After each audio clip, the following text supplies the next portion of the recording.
Gadis barbar pilihan Ustadz tampan. Bab 141. Kenapa kalian dapat bunganya sedikit? Lihat nih, Omar dapat banyak berbagai bentuk bunga liar. Cek kalian cuman dapat bunga putih. Nih Omar dapat bunga kuning, putih dan juga orange untuk dijadikan mahkota. Omar datang dengan sombongnya sambil memeluk banyaknya bunga liar yang dia dapatkan dari dalam hutan. Di belakang pesantren, jika kita lebih dalam masuk ke sana ada hutan dan di sanalah Omar mencari berbagai bentuk bunga liar yang tidak bisa didapatkan oleh Yulia dan Unaya. Cih, sombong banget lo Cil-Cil, awas orang sombong kuburannya sempit nanti. Yulia berjalan melewati adik iparnya begitu saja diikuti oleh Unaya. Mbak Yulia tungguin Omar ish. Sampai di belakang dalam, tepatnya dapur khusus Umi, Ningwardah atau Abdin dalam masak. Ternyata bukan hanya ada Ningwardah di sana tapi Abdin dalam dan juga sang Umi ada di sana. Menantu sini, Umi buatin kue loh. Kata Wardah rasanya enak, ayo dicoba. Yulia mendekat lalu duduk di kursi kayu dekat ibu mertuanya. Dia mencicipi putu ayu berwarna hijau yang di atasnya terdapat parutan kelapa. Gimana, enak kan? Wah, enak banget Umi. Habiskan sayang. Umi sengaja buat putu ayu, kata Ikram. Kamu suka karena pernah makan putu ayu di Cafe Aureta. Yulia mengangguk dengan antusias. Dia melirik Ningwardah yang tengah menerima bunga liar dari Unaya dan juga Omar. Yulia dibuat kagum saat tangan kakak ipar perempuannya itu cekatan menyatukan satu bunga dengan bunga yang lain, menjadikan batang bunga tersebut sebagai lilitan hingga kini bunganya menyatu. Assalamualaikum Umi, dan semuanya. Salam gadis manis seusia Yulia yang tiba-tiba datang bersama anak kecil berumur 9 tahun. Waalaikumsalam. Masya Allah Hilda, Ana, sini Umi buat putu ayu loh. Dua perempuan yang memakai pakaian serupa itu mendekat lalu duduk di samping Umi. Mereka menerima putu ayu darinya lalu memakannya. Udah lama aku gak lihat kalian berdua. Kemana aja kalian? Kenapa saat aku di dalam aku gak ketemu kalian? Tanya Yulia. Kamu berdua masih ada di sekitar pesantren kok Kak Yulia. Cuman kami jarang ke dalam, lebih sering di asrama untuk belajar. Dan kita beda asrama juga.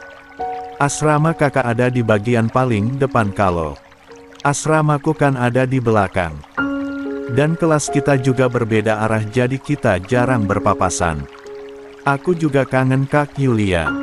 Masya Allah perut kakak udah semakin besar aja. Hilda mengelus perut Yulia dengan senyuman yang tak pernah pudar.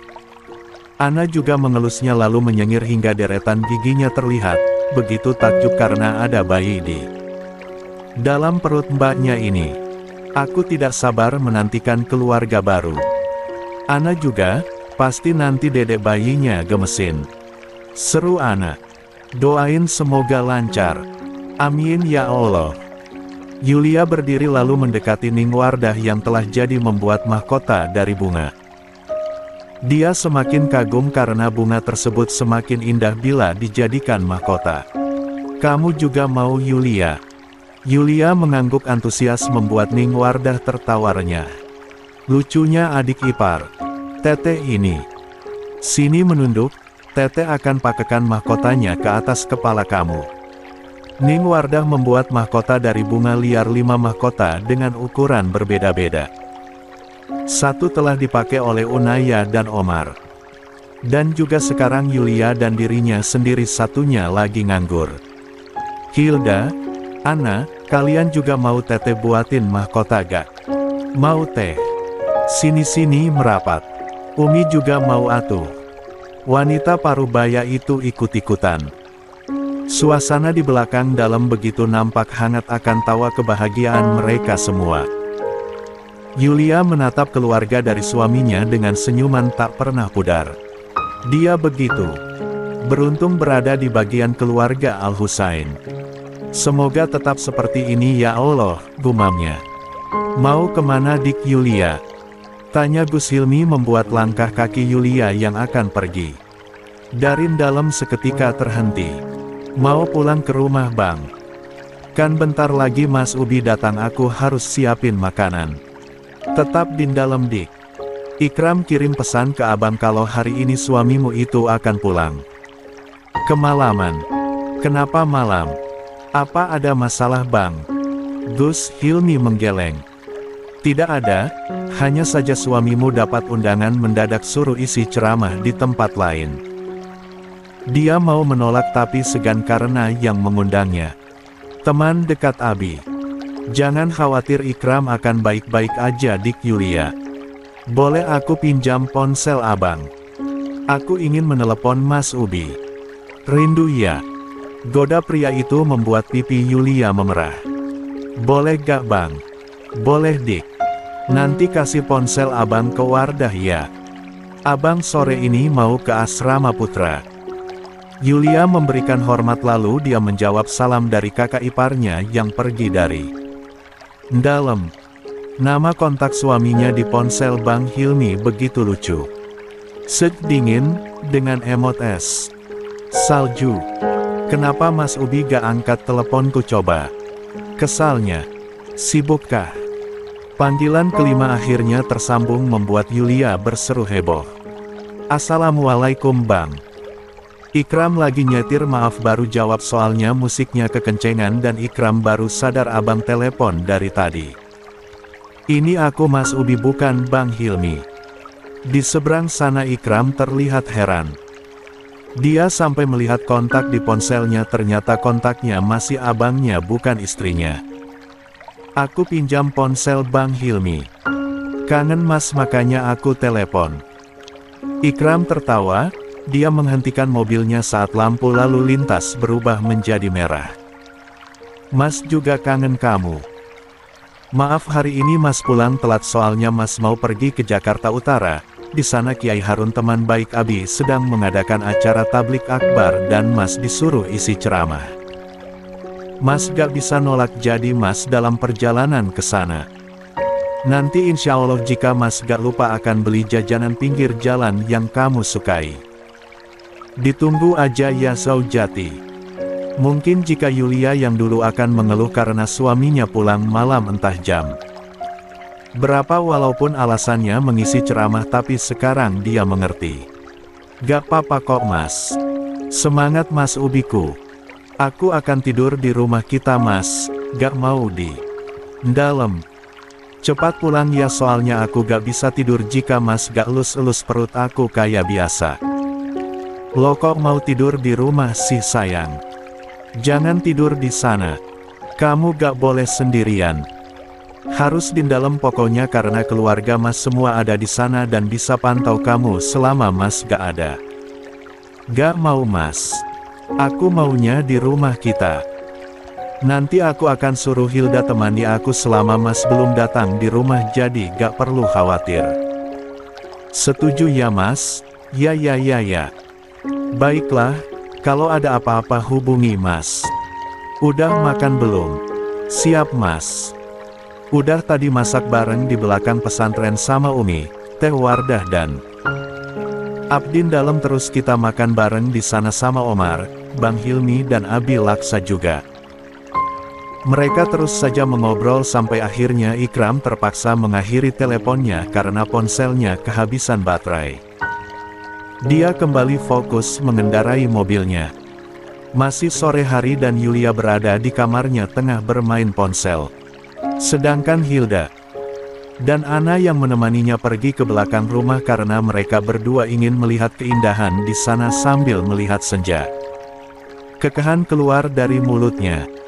Dia membaringkan tubuhnya di atas sofa lalu mengirimkan pesan lagi pada Upit. Ya sejak tadi Yulia saling bertukar pesan dengan sahabatnya lamanya yang maniak. Ping. Dan dia juga mengirimkan pesan pada Bara namun nomornya tidak aktif. Yulia lupa pasti sekarang ini Bara menggunakan nomor barunya di London. Hanya Bara yang bisa mengirimkan pesannya karena nomornya masih sama. Tiba-tiba Yulia mendapatkan telepon dari Upit membuatnya segera mengangkatnya. Yulia ini gila-gila banget anjir. Gue lihat sosmednya di Manda anjing terus lo tahu dia posting apa? Dia posting fotonya dengan pacarnya, statusnya itu lo alay banget sumpah. Apalagi kata lo dia lagi hamil tapi ternyata masih aja langganan omong. Serius kamu Pit? Kalau gak percaya gue kirim status sama fotonya. Wait, gue udah kirim ya Yulia ku sayang. Yulia tertegun saat melihat foto yang dikirim Upit. Foto itu bukan foto Manda dengan kekasih barunya, tapi foto dirinya dan suaminya yang tadi pagi dia kirimkan pada Manda. Upit, ini bukan foto Manda sama pacarnya, ini fotoku dan suamiku yang tadi pagi aku kirim ke dia untuk manas-manasi. Serius lo Yulia? Wah debak anjir. Si Manda urat malunya udah putus itu. Yulia emosi. Tentu saja dia emosi sebab Manda mengumbar fotonya yang mengatasnamakan perempuan itu sendiri. Bukan masalah itunya tapi di foto itu auratnya terlihat. Dia tidak memakai kerudung. Aku akan suruh dia hapus fotoku dan suamiku. Awas aja tuh orang. Gila bisa-bisanya pakai foto orang sembarangan, mana ngaku-ngaku lagi. Yulia menutup telepon dari Upit setelah mengucapkan terima kasih karena telah memberikan berita penting padanya. Dia mulai mencari akun sosial media Manda dan ketemu fotonya di mana suaminya memeluk tubuhnya sedangkan dirinya yang tidak memakai kerudung terlihat di postingan wanita itu. Wajahnya tidak terlihat karena terhalang ponselnya dan itu membuatnya sedikit lega. Tapi tetap saja rambutnya terlihat. Ia benar-benar marah. Yulia mengambil foto dengan kamera belakang yang di depannya terdapat cermin. Status Manda yang membuatnya semakin marah adalah dia mengatakan suaminya adalah kekasihnya. Gila kan? Yulia mencoba untuk memberikan komentar setenang mungkin walaupun tidak dipungkiri hatinya panik dan marah. Fotonya yang tidak memakai hijab tersebar. Jika suaminya tahu entah semarah apa dia nanti. Lah bodoh, seharusnya ia tidak mengirimkan fotonya dengan foto suaminya pada Manda. Lihat akhirnya fotonya digunakan oleh Manda seenaknya. Ah, sialan kamu Manda. Aku tidak rela fotoku kamu unggah. Namun beberapa menit kemudian dia malah mendapatkan banyaknya balas dari komentarnya, bahkan dirinya lah yang mengaku-ngaku itu fotonya. Hei, sudah jelas itu foto miliknya dengan suaminya, kenapa malah dirinya yang kena hujat? Tak lama kemudian Manda membalas komentarnya. Manda Adeliana udah guys, jangan hujat dia. Dia mantan sahabatku yang udah rebut pacarku dulunya. Gak apa-apa kok, aku sekarang udah punya cowok yang terbaik. Untuk Yulia, teman terbaikku, tolong ya jangan rebut kekasih baruku. Disusul ribuan pesan yang semakin ramai menghujat akun Yulia. Media sosial memang benar-benar berbahaya. Orang-orang langsung menghujat tanpa tahu jika yang mereka hujan adalah korban. Dea, Mas Ubi kamu di mana sekarang? Yulia menangis diam-diam di pojok kamarnya. Menatap Hilda dan Ana yang tengah tertidur di sofa dengan pulas. Katanya Mas akan pulang malam tapi ini udah jam 11 malam Mas. Aku butuh Mas Ubi. Isaknya menenggelamkan wajahnya di antara kedua lututnya. Sekarang pikiran Yulia benar-benar stres. Apalagi banyaknya notifikasi yang masuk yang pastinya itu komentar hujatan padanya. Manda tidak bertemunya secara langsung tapi perbuatan dia telah membuat mentalnya terguncang. Fotonya dan suaminya semakin ramai dilihat dan hujatan orang-orang semakin banyak. Kring. Pesan dari Manda terdengar. Segera Yulia lihat dengan wajah takut-takut. 0857 besok gue pastikan lo akan menangis darah Yulia. Lihat aja.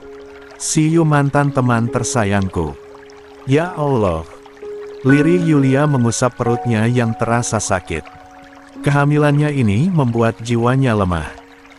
Ini bukan Yulia yang dirinya kenali dan ia benci perasaan tak berdaya seperti ini. Lagu Arab terdengar di dalam mobil berwarna putih itu. Sosok pria yang sedang menyetir tersenyum lebar sambil menatap beberapa plastik yang berisik makanan di kursi mobil sampingnya. Di jam seperti ini Yulia pasti sudah tidur. Makanan yang saya belikan akan saya hangatkan pagi nanti untuk dimakan oleh istri saya. Ah, pasti dia akan menyukainya. Tablik akbar selesai jam 12 malam dan kini di jam selarut ini Ikram mengendarai mobilnya menuju tempat tinggalnya yang jaraknya lumayan masih jauh. Tengah asik mendengarkan lagu Arab kesukaannya, pria yang memakai jubah putih itu seketika menggeram mendadak saat melihat di depan mobil merah menghalangi jalannya. Tin, kenapa mobil itu tidak mau melaju? Ikram beberapa kali mengklakson sampai akhirnya dia keluar dari mobilnya. Apa yang terjadi di dalam? Mobilnya menghalangi jalan saya. Dia mengetuk kaca mobil sampai akhirnya sosok yang tidak Ikram dugalah yang berada di dalam mobil tersebut.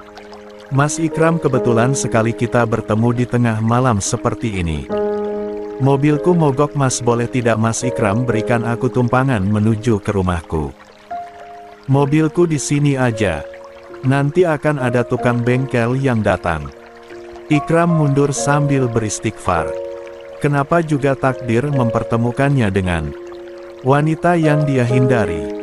Manda, kamu melakukan semua ini sengaja kan? Kamu ingin mendekati saya dan berpura-pura jika mobilmu mogok. Bibir merah menyala Manda cemberut. Aku gak bohong Mas. Di tengah malam ini aku ketakutan, lihatlah aku tengah hamil muda. Usia kandunganku baru menginjak 6 bulan Mas.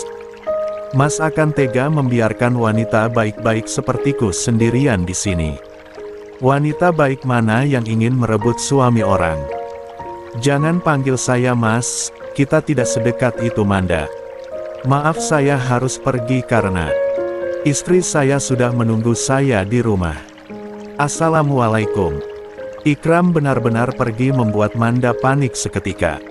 Rencananya tidak boleh gagal. Dia sudah memastikan jika Ikram akan melewati jalan ini dan sengaja menghalangi jalan mobil Ikram untuk tidak melaku. Ya, semuanya adalah rencananya. Aus, perutku sakit. Ringisnya mulai menangis histeris. Tolong aku Hicks, perutku benar-benar sakit. Ikram yang mendengar ringisan dari Manda akhirnya kembali dengan wajah sedikit panik. Apa yang terjadi? Perutku Mas. Sakit hah? Saya akan hubungi pihak rumah sakit akan datang ke sini. Jangan. Mendingan Mas anterin aku ke rumahku. Aku mohon, aku lupa minum obat. Dan obatku ada di sana. Ikram kini dibuat bimbang. Mana mungkin dia berdua dalam satu mobil bersama wanita yang tadi pagi mengirimkan foto setengah telanjang padanya dan ingin mengenal dekat. Dirinya bahkan mengajaknya untuk bertemu. Ini bukan salah satu rencana Manda untuk menjebaknya kan? Mas Ikram kenapa diam aja? Bantu aku, tolong perutku sakit Hicks. Siapa nih cowok tampan yang main ke rumah gue?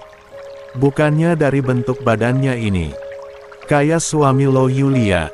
Haha, ini suami lo. Tadi malam dia nginap di rumah gue.